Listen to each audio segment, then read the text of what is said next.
Hello everyone, मैं हूं शशांक शर्मा। हम बात करते हैं आज नए टॉपिक की, हमारे रेनेसां पुनर्जागरण की बात करते हैं। देखिए, पुनर्जागरण ऐसा ज्ञान का प्रवाह था या ऐसी ज्ञान की आंधी थी जिसने संपूर्ण यूरोप नहीं अपितु संपूर्ण विश्व को बदल कर रख दिया। पुनर्जागरण का जो ड्यूरेशन रहा था वैसे तो 14वीं शताब्दी से माना जाता है, किंतु ऑथेंटिक तौर पे 15वीं शताब्दी से 17वीं शताब्दी तक पुनर्जागरण की आंधी रही थी। देखिए, पुनर्जागरण या रेनेसां का अर्थ होता है फिर से जागना। ठीक है, रेनेसां एक लैटिन भाषा का वर्ड है जिसका अर्थ होता है पुनर्जन्म, दोबारा जन्म लेना। कैसे कि भाई, प्राचीन काल में एंशंट पीरियड में जब रोमन सभ्यता फली फूली थी, जब रोमन सभ्यता से पूर्व जब हम देख सकते हैं कि यूनानी सभ्यता, ग्रीक सिविलाइजेशन फली फूली थी, तो ग्रीक सिविलाइजेशन और उसके तर्ज पर रोमन सिविलाइजेशन दोनों ही क्या है कि अति विस्तृत सिविलाइजेशन रही थी। दोनों का ही संपूर्ण मध्य एशिया और यूरोप के कई भूभागों पर अधिकार रहा था। तो उस समय की जो विज्ञान है, तकनीकी है, व्यक्ति विशेष की सोच है, आध्यात्मिकता का विकास है, धर्म का विकास है, धार्मिक उदारता है, ठीक है, व्यवसाय को प्रोत्साहन देना, विज्ञान है, चिकित्सा पद्धति है, आर्ट एंड आर्किटेक्चर है, इंजीनियरिंग डिजाइन है, उसको महत्व देना। तो प्राचीन काल में अति समृद्धि का युग था। जैसा कि अपन भारत के संदर्भ में बात करें तो गुप्त काल स्वर्णिम युग के तौर पे हमें स्मरण में आता है कि गुप्त काल के ड्यूरेशन में कई प्रकार के महान वैद्य हुए, चिकित्सक हुए, आर्ट एंड आर्किटेक्चर हुए, कई प्रकार की वैज्ञानिक पद्धतियाँ हमें गुप्त काल में डेवलप देखने को मिलती हैं। उसी दौरान हम देख सकते हैं कि पुनर्जागरण के दौरान मध्यकालीन समाज में जो आई कुरीतियाँ हैं, ठीक है, अंधविश्वास है, सामंतवाद है, जो भारत में भी चला था और यूरोप में भी चला था, ठीक है, और इस प्रकार की जो पद्धतियां हैं, और दूसरा धर्म का अधिक महत्व मध्यकाल के अंदर। धर्म में जो कैथोलिक ईसाई जो थे, जो रूढ़िवादी ऑर्थोडॉक्स थे, देखिए ईसाई धर्म की सबसे प्राचीनतम जो शाखा है वो कैथोलिक मिशनरी से संबंधित है। तो कैथोलिज्म जो था, जो कि रोमन ये पोप के अंडर में था, ठीक है, पोप कैथोलिज्म संप्रदाय का सर्वे सर्वा था। और पादरी वर्ग क्या है, उस समय तक मध्यकाल तक आते आते घूसखोरी हो गई और धर्म का अत्यधिक फायदा उठाना, टाइथ नाम के कर लेना, भू कर लेना, ठीक है। और इस समय तक हम देख सकते हैं कि मध्यकालीन तक सामंतवाद भी क्या है कि प्रबलता में दिखाई देता है। और इस फेडरलिज्म सिस्टम के तौर पे हम देखते हैं कि कैथोलिज्म ईसाई मिशनरियों का या कैथोलिज्म ईसाई संप्रदाय का प्रभाव भी अत्यधिक दिखाई देता है। तो इसमें कई प्रकार के, जैसे पाप विमोचन पत्र है कि आप मान लो 100 मर्डर करके भी आ जाओ तो पाप विमोचन पत्र पब्लिश कर दो कि भाई मैंने 100 मर्डर किए हैं फादर के सामने, आप अपनी प्रार्थना स्वीकार कर लो, तो कहते हैं आपका पाप है जो धुल गया, दोबारा से आप पाप करने के लिए तैयार हो जाओ। तो इस प्रकार की सामाजिक धार्मिक संकीर्णता का प्रवाह उस समय फैला था। मध्यकाल में जो निम्न वर्ग के तबके थे वे लगभग डरे हुए रहते थे। एक तो सामंतवादों का प्रभाव था, दूसरा धार्मिक कट्टरता, अंधता का प्रभाव था, अंधविश्वास प्रबल सीमा पर था, ठीक है। शक्तिशाली राजाओं के पास में भी कोई ऑप्शन नहीं था कि भाई इसे कैसे ठीक किया जाए, क्योंकि कोई भी राजा अगर इसका विद्रोह करता तो ये सीधा विद्रोह क्या है का पोप पर होता था, ठीक है, पोप पर उंगली उठाने जैसा होता। तो पोप उस समय सबसे ताकतवर था और पोप की क्या है का प्रधानता सर्वे सर्वा थी और पोप पर कोई भी उंगली नहीं उठा सकता। जो कोई पोप के प्रधानता या समाज को बदलने की कोशिश करता, पोप उसे निर्वासित कर देता, हटा देता, हत्या, इवन राजाओं को कहकर हत्या भी करवा देता, उसकी जगह दूसरा नया राजा बिठा सकता था, इतना पावरफुल था। तो पोप से सभी शासक डरते थे, ठीक है।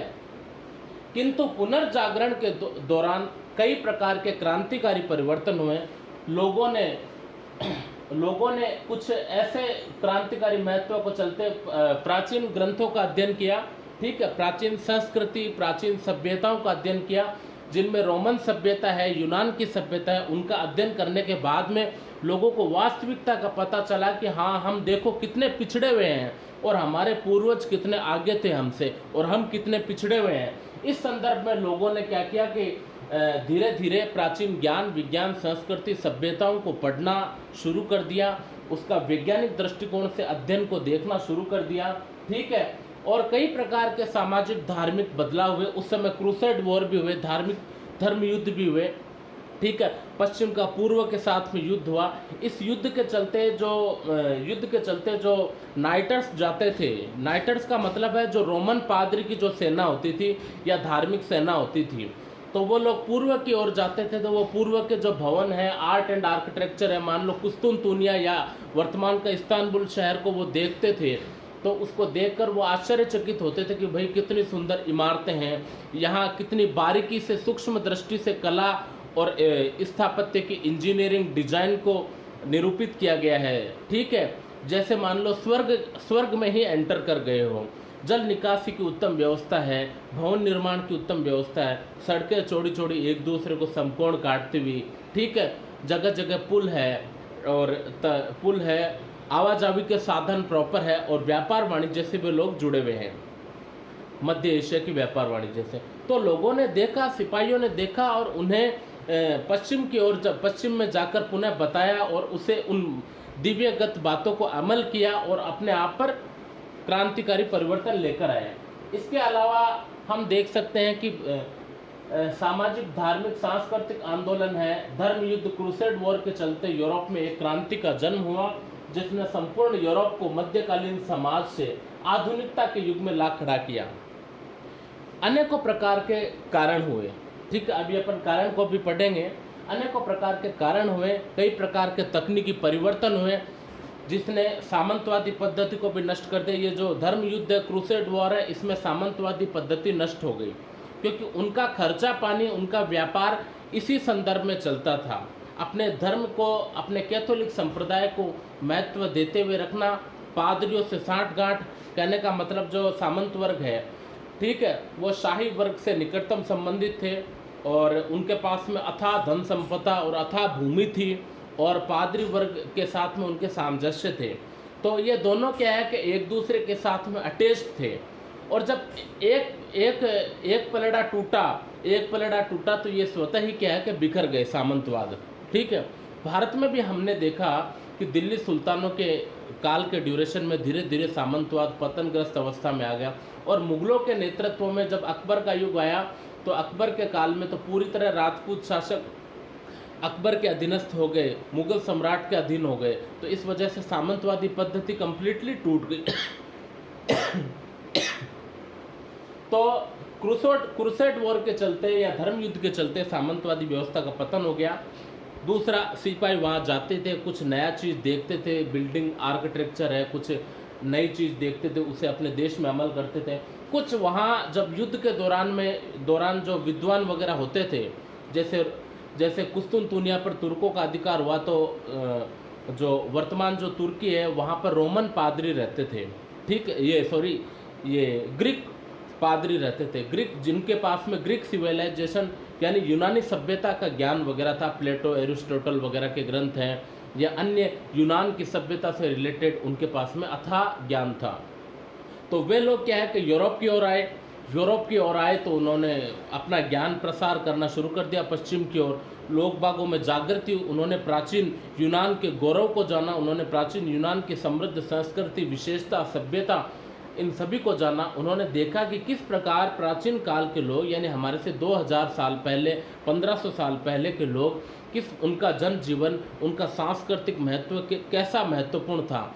जहाँ उन्होंने देखा कि यहाँ पे इस काल में विज्ञान और तकनीकी का विकास हुआ, इस काल में चिकित्सा एवं अन्य वैज्ञानिक खोजों को भी महत्व दिया गया, इस काल में धर्म उदार था, ठीक है, कट्टर नहीं था, तो सांस्कृतिक महत्व का प्रवाह अधिक था। तो इसीलिए प्राचीन काल स्वर्णिम युग माना जाता है, न केवल यूरोप में अपितु भारत में भी स्वर्णिम युग माना जाता है, ठीक है। तो इसी संदर्भ में इन्होंने पढ़ा, तर्क दृष्टि से, वैज्ञानिक दृष्टिकोण के आधार पर पढ़ा। उस समय कुछ विद्वान भी हुए जिन्होंने प्राचीन धर्म संस्कृतियों का अध्ययन किया, और उन्होंने ट्रांसलेट भी किया, क्योंकि 16वीं शताब्दी के आसपास में, 16वीं शताब्दी के अंदर प्रिंटिंग प्रेस का आविष्कार हो गया था, तो जिससे बाइबल है, अनेकों प्राचीन धर्म ग्रंथ है, यूनानी सभ्यताओं के ग्रंथ हैं, एरिस्टोटल है, अरस्तु है, और भी कई सारे विद्वान हैं, हेरोडोटस है, उन सब के विचारों का ट्रांसलेट हुआ, ग्रंथों का ट्रांसलेट हुआ, रोमन सिविलाइजेशन के अंदर भी कई सारे ग्रंथ हैं, ठीक है, उन सभी का ट्रांसलेट हुआ मातृभाषाओं में, जिससे लोगों में धीरे धीरे जागृति उत्पन्न होने लगी। लोग बाग वास्तविकता से परिचित होने लग गए, एक्चुअलिटी क्या है, हम कहाँ गर्ते में गिर रहे हैं और वास्तविकता है क्या, ठीक है, हम पतन की अवस्था में, अब हमें उत्थान करना है। तो लोगों ने, विद्वानों की सहायता से, विद्वानों ने कहा कि आप लोग वैज्ञानिक दृष्टिकोण और तर्कवाद के सिद्धांत के आधार पर इन सभी का महत्व देखो, पढ़ो, समझो। तभी जनमानस में धीरे धीरे बौद्धिक चेतना का विकास हुआ और धीरे धीरे लोग बाग प्रबुद्धवाद की ओर बढ़ने लगे और वैज्ञानिक दृष्टिकोण और तर्कवाद के आधार पर लोग बाग धर्म को सरलता से देखते, उदारवाद का युग आ गया, सामंतवाद नष्ट हो गया और रोजगार मिलने लगे।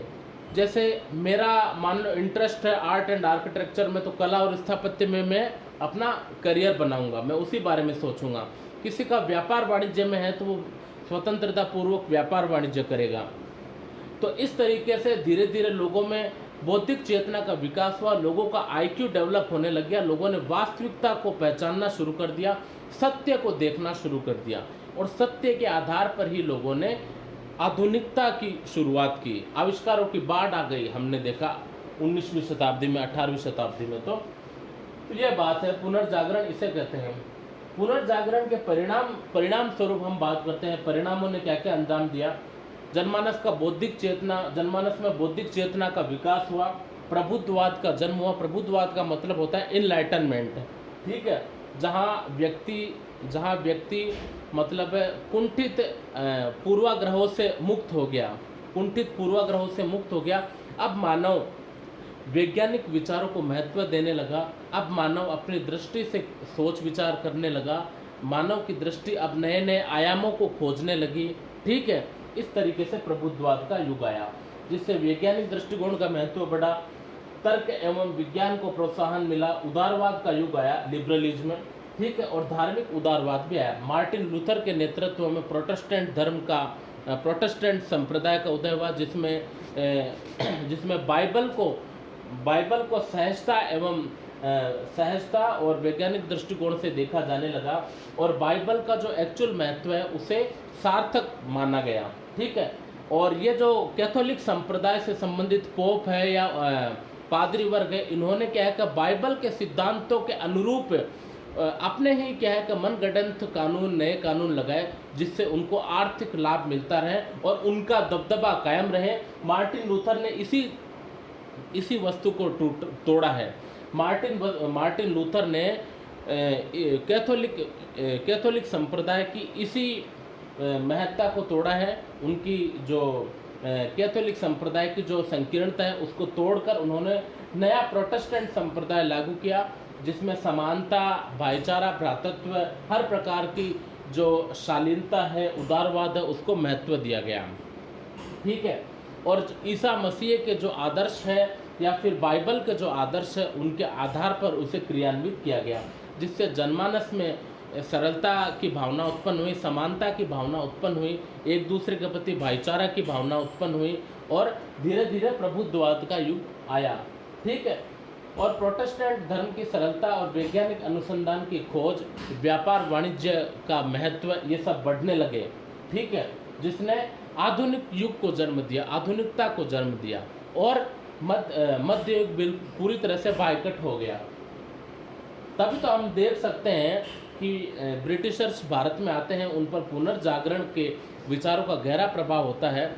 उन्होंने भारत में इजीली अपना प्रभुत्व जमा लिया, ठीक है। वे लोग अध्ययन के महत्व को समझते थे, एजुकेटेड थे, कई सारे धर्म ग्रंथों को पढ़ा था, कई सारे भाषाओं में उन्होंने रुचि ली और उन्होंने भारत को क्या है कि बड़े ही रुचिकर ढंग से तर्क की दृष्टि से देखा और भारत का अध्ययन किया। उसके आधार पर उन्होंने संपूर्ण भारत को अपने अधिकृत कर लिया। तो यह पुनर्जागरण के प्रभाव और आधुनिक मानव की सोच ने ही उन्हें संपूर्ण भारत में अपना आधिपत्य जमाने दिया, जो कि कई वर्षों तक हम देख सकते हैं कि लगभग दो सदियों तक, 17th century to 20th century, ठीक है, 20th सेंचुरी तक उनका कालखंड रहा था, ठीक है। अब बात करते हैं कारणों की बात करते हैं, ठीक है। पुनर्जागरण के कारण की बात करते हैं। देखिए, पुनर्जागरण के लगभग अपन ने फैक्ट यहाँ पे देखे हैं। अब हम कारण की बात करते हैं। पहला कारण है कुस्तुनतुनिया पर तुर्कों का अधिकार। तो कुस्तुनतुनिया कहाँ है? कुस्तुनतुनिया का वर्तमान नाम इस्तांबुल शहर है, जो कि तुर्की में है। ठीक है, तुर्की की राजधानी अंकारा है, वहाँ पे एक इस्तांबुल शहर भी है। ठीक है, तो वहाँ पर पहले ईसाई धर्म का महत्व था। ठीक है, और एक व्यापार वाणिज्य का प्रमुख नगर था कुस्तुनतुनिया, काफ़ी डेवलप था। सम्राट कॉन्स्टेंटाइन की राजधानी थी। रोमन साम्राज्य के पतन के पश्चात रोमन सम्राट की द्वितीय राजधानी कह सकते हो आप। ठीक है, यहाँ पर 1453 में सुल्तान महमद के नेतृत्व में उस्मानी तुर्कों ने अधिकार कर लिया 1453 में। अब इस अधिकार से यूरोप का मध्य एशिया के साथ में, भारत के साथ में व्यापार कट गया, क्योंकि तुर्कों ने 1453 में तुर्की पर आधिपत्य जमा लिया, जिससे जो व्यापार होता था पूर्व के साथ वह अवरुद्ध हो गया। यानी अब भारत से जो काली मिर्ची जाती है, 100 रुपये किलो काली मिर्ची जाती है, तो यहाँ पे भारी कर लगता है। ठीक है, इस्तांबुल या तुर्की में एंटर होते ही भारी कर लगता है, और वो 100 की 300 रुपये किलो हो जाती है। ठीक है, तब वो यूरोप में या रोम में पहुंचती है। इस वजह से कुस्तुनतुनिया पर तुर्कों के अधिकार होने के कारण वहाँ पे जो विद्वान थे, जैसा कि अपन कह सकते हैं कि ये यूनानी पादरी वर्ग जो थे विद्वान, ठीक है, जिनके पास में यूनान का अथाह इतिहास, अथाह संपत्ति और यूनान के प्राचीनतम गौरव का ज्ञान, विज्ञान और सांस्कृतिक ज्ञान से रिलेटेड था, उनके पास में ग्रंथ थे। तो वे लोग क्या है कि तुर्कों के आने से भागकर कुछ यूरोप में चले गए। ठीक है, पश्चिमी भागों में चले गए। कुछ विद्वान फ्रांस में गए, स्पेन में गए, रोम में आए, इंग्लैंड में गए, जिससे वहाँ की जो लोकल जनता है, ठीक है, नेटिव जनता है, उन्होंने इन विद्वानों से प्राचीन यूनान के गौरव, सांस्कृतिक इतिहास का अध्ययन किया। उन्होंने जाना कि भाई प्राचीन यूनानी संस्कृति कितनी सभ्य थी, कितनी उज्जवल थी, और कला, स्थापत्य, विज्ञान और तकनीकी, चिकित्सा पद्धति अनेकों क्षेत्रों में आगे थी, जिससे जनमानस में धीरे धीरे सांस्कृतिक चेतना का उदय होने लग गया, लोगों में बौद्धिक विकास होने लग गया। ठीक है, तो ये था।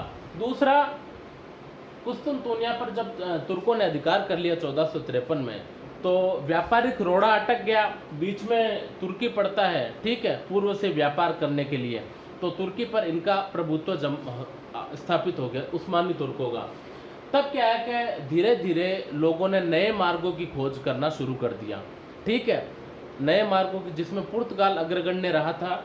ठीक है, नए मार्गों की खोज के माध्यम से इन्होंने अमेरिका की खोज की, इन्होंने वास्को डी गामा भारत आया। ठीक है, क्रिस्टोफर कोलंबस अमेरिका गया। इस प्रकार इन्होंने नए मार्गों की खोज की। पहले तो भाई सीधा साधा सिंपल सा व्यापार चलता था। जब इनका दबदबा कायम हो गया तुर्की पर, तब इन्होंने नए मार्गों की खोज की। दूसरा कारण है पूर्वी देशों के साथ संपर्क। ठीक है, पूर्वी देशों के साथ संपर्क इनके 7वीं 8वीं शताब्दी से ही लगभग होने लग गए थे। ठीक है, हालांकि 8वीं शताब्दी के बाद से मान लो 10वीं शताब्दी के आसपास में पूर्वी देशों के साथ इनके संपर्क होने लग गए थे। भारत में 7वीं 8वीं शताब्दी के पास बाद में अरबी लोग सक्रिय हो गए थे। अरब के जो व्यापारी लोग थे वे बिचौलियों का काम करते थे। ठीक है, मीडिएटर थे, जो भारत में मतलब दक्षिण और पश्चिमी बंदरगाहों, उत्तर पश्चिमी बंदरगाहों पर अरबी लोग आते थे अपने जहाज़ों में, और भारत के आंतरिक भागों से जो माल कलेक्ट करते थे, और दूसरा चीन वगैरह से या दक्षिण पूर्वी जो मसाला देश है, अपने एशियाई कंट्रीज है, वहाँ से भी माल आता था। अरबों के माध्यम से वह माल मध्य एशिया जाता था, फिर वहाँ से यूरोप जाता था। ठीक है, तो पूर्वी देशों के साथ संपर्क में अरब है जो कि मीडिएटर का काम करते थे। अरबों के माध्यम से पूर्वी देशों को प्राचीनतम इजिप्शियन ज्ञान विज्ञान का नॉलेज हुआ, प्राचीनतम मिस्र की सभ्यता, मिस्र की तकनीकी, मिस्र की चिकित्सा, मिस्र की कला और स्थापत्य का इनको बोध हुआ।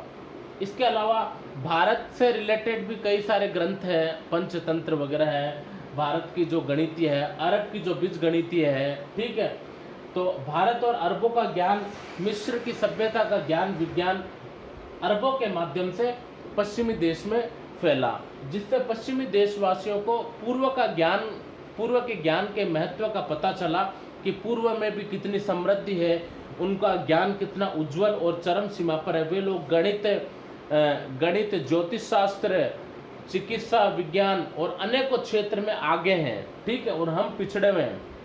तो उन्होंने पूर्व के माध्यम से अपने आप को भी डेवलप किया, उन्होंने आंखें खोली पूर्व का ज्ञान पढ़कर, ठीक है, जिससे पूर्व के साथ संपर्क आने से भी उनमें बौद्धिक चेतना का विकास हुआ। तीसरा है प्राचीन साहित्य की खोज, ठीक है। हमने देखा पहले कुस्तुनतुनिया पर जब तुर्कों का अधिकार हुआ तो जो यूनानी पाद्री वर्ग थे, जो अपना यूनान के इतिहास का समृद्ध इतिहास, सांस्कृतिक इतिहास लेकर पश्चिमी देशों में आ गए थे, तो उन्हें यूनान की सभ्यता का ज्ञान हुआ, ठीक है। पूर्वी देशों में अरबों के माध्यम से उन्हें भारत की सभ्यता है, अरबों की जो गणितीय सभ्यता, अरबों की जो गणितीय पद्धति है, मिस्र की सभ्यता, उनका ज्ञान विज्ञान उन्हें मिला, ठीक है। तीसरा प्राचीन साहित्य की खोज में हम देख सकते हैं कि पेट्रार्क है, दांते हैं, बेकन है, इनके अहम योगदान से प्राचीन रोमन साम्राज्य, प्राचीन ग्रीक साम्राज्य, यूनानी सभ्यता का ज्ञान विज्ञान उसको तर्क की दृष्टि से इन्होंने पेश किया, ठीक है। और पेट्रार्क, दांते और रोजर बेकन है, इनका अद्भुत योगदान रहा था। इन्होंने प्राचीन साहित्यों को ट्रांसलेट किया मातृभाषाओं में। ट्रांसलेट करने के बाद में जैसे फ्रांस है, इंग्लैंड है, और भी कई सारी कंट्रीज हैं यूरोप में, तो महत्वपूर्ण देशों में ट्रांसलेट किया गया, अनुवाद किया गया जर्मन भाषा वगैरह में, जिससे लोगों को क्या है कि सामान्य मदर टंग में उनको नॉलेज हुआ, मातृभाषा में उन्हें ज्ञान की प्राप्ति हुई, जिससे भी लोगों में बौद्धिक चेतना का विकास हुआ। चौथा है मानवतावादी विचार का प्रभाव, ठीक है, प्रिंसिपल ऑफ रेशनलिज्म, ठीक है। यहाँ पे मानवतावादी विचार के दौरान हम बात करते हैं, जैसा कि विद्वान है, पेट्रार्क है, रोजर बेकन है, दांते हैं, इन सभी विद्वानों ने और जो प्राचीनतम जो यूनान के जो विद्वान आए थे, उन सभी ने मानवता पर बल दिया, ठीक है। प्राचीन ज्ञान विज्ञान से भी इन्होंने ह्यूमैनिटी, मानवतावादी बातों को ही सीखा, ठीक है। पेट्रार्क, दांते के तो ग्रंथों में भी मानवतावाद पर जोर दिया गया है, ठीक है। और इन विद्वानों ने कैथोलिक संप्रदाय की जो कट्टर विचारधारा अवधारणा है उनका विरोध किया और सरलता पर महत्व देते हुए सभी मानव प्रजातियों में रेशनलिज्म में हम देख सकते हैं कि सब ह्यूमैनिटीज के अंदर है जो सरलता और उदारता पर प्रश्रय दिया, ठीक है। अगली बात करते हैं धर्म युद्ध, क्रूसेड वॉर, ठीक है। धर्म युद्ध, क्रूसेड वॉर के अपन ने पहले बात की थी कि क्रूसेड वॉर के ड्यूरेशन के अंदर जब यूरोपियंस या सामंती सेना या नाइटर्स, जो कि पोप के सैनिक होते थे, जो धर्म के रक्षा करते थे, ठीक है, तो नाइटर्स होते थे, वे लोग क्या है कि पश्चिम में, वहाँ पूर्व में लड़ने के लिए जाते थे, जिससे एक तो क्या हुआ, धीरे धीरे सामंतवादी व्यवस्था टूटने लगी, सामंती पद्धति टूटने लगी, लोगों का जनजीवन, यूरोप वालों का लोगों का जनजीवन अब सामान्य होने लगा। पहले सामंत उन्हें परेशान करते थे, लूटते थे, अब वे स्वतंत्र थे, ठीक है। और क्रूसेड वॉर से धीरे धीरे उनको पूर्वी जगत के अंदर जो ज्ञान विज्ञान है उसका भी इन्हें प्रसार मिला, जिससे इनके अंदर प्रभुत्ववाद, बौद्धिक चेतना का विकास हुआ और पुनर्जागरण हुआ। छठा है धार्मिक क्रांति और प्रोटेस्टेंट धर्म का महत्व। देखिए पहले पोप की प्रधानता अधिक थी, ठीक है, पोप की प्रधानता अधिक थी, सामंत उसके कह सकते हैं अपन चेले थे, ठीक है, सामंत है, शासकगण है। यहाँ पोप और पादरी वर्ग ने कैथोलिक संप्रदाय में अपना दबदबा कायम करने के लिए और अपने व्यापारिक महत्व के लिए पाप विमोचन पत्र है या संकीर्ण धार्मिक विचारधारा है, अंधविश्वास है, उसका प्रवाह उन्होंने फैलाना शुरू कर दिया ताकि हमारा वर्चस्व कायम रहे। तो इस काल के अंदर मार्टिन लूथर का उत्कर्ष हुआ। मार्टिन लूथर है और अनेकों विद्वान हैं, जैसे पेट्रार्क, दांते, बेकन है, ठीक है, और भी अनेकों विद्वान हैं जिन्होंने कैथोलिक संप्रदाय की जो संकीर्णता है, धर्म अंधविश्वास है, उसका घोर विरोध किया और प्रोटेस्टेंट धर्म के चलते उन्हें धार्मिक सरलता और सहजता का पता चला। सबसे पहले बाइबल का ट्रांसलेट हम देख सकते हैं जर्मन भाषा में हुआ, फिर धीरे धीरे मातृभाषा में होने लगा। पहले जो बाइबल थी वह केवल लैटिन भाषा में थी, जिसे पढ़ने का अधिकार नहीं था। ठीक है, लैटिन भाषा को होली लैंग्वेज भी कहा जाता है। तो जब मातृभाषा में बाइबल छपने लग गई तो लोगों को पता चला कि बाइबल में है क्या एक्चुअल में, और बाइबल के अंदर है क्या, और ईसा मसीह का जो सिद्धांत है, यीशु के सिद्धांत है, और बाइबल का जो महत्व है वो वैज्ञानिक दृष्टिकोण से मानवता का प्रसार करने के लिए काफ़ी उपयुक्त है। इसके अलावा हम देख सकते हैं जनमानस में मानवतावाद है, सांस्कृतिक मिलन है, समानता है, भाईचारे की भावना है। इसके विकास को भी धार्मिक क्रांति से बढ़ावा मिला। ठीक है, तो यह प्रोटेस्टेंट धर्म उदारवाद धार्मिक महत्व पर बल देता है, तो जनमानस धीरे धीरे इसकी ओर आकर्षित होने लग गए। तो ये सारे कारण हैं जिसके माध्यम से क्या है कि जनमानस में बौद्धिक क्रांति का जन्म हुआ, और बौद्धिक क्रांति के जरिए लोगों में वैज्ञानिक दृष्टिकोण को महत्व मिला। वैज्ञानिक दृष्टिकोण के माध्यम से अब मानव ये देख सकता था कि मुझे क्या करना चाहिए, उसका बौद्धिक विकास हो चुका था, जिससे मानव अब नए नए आयाम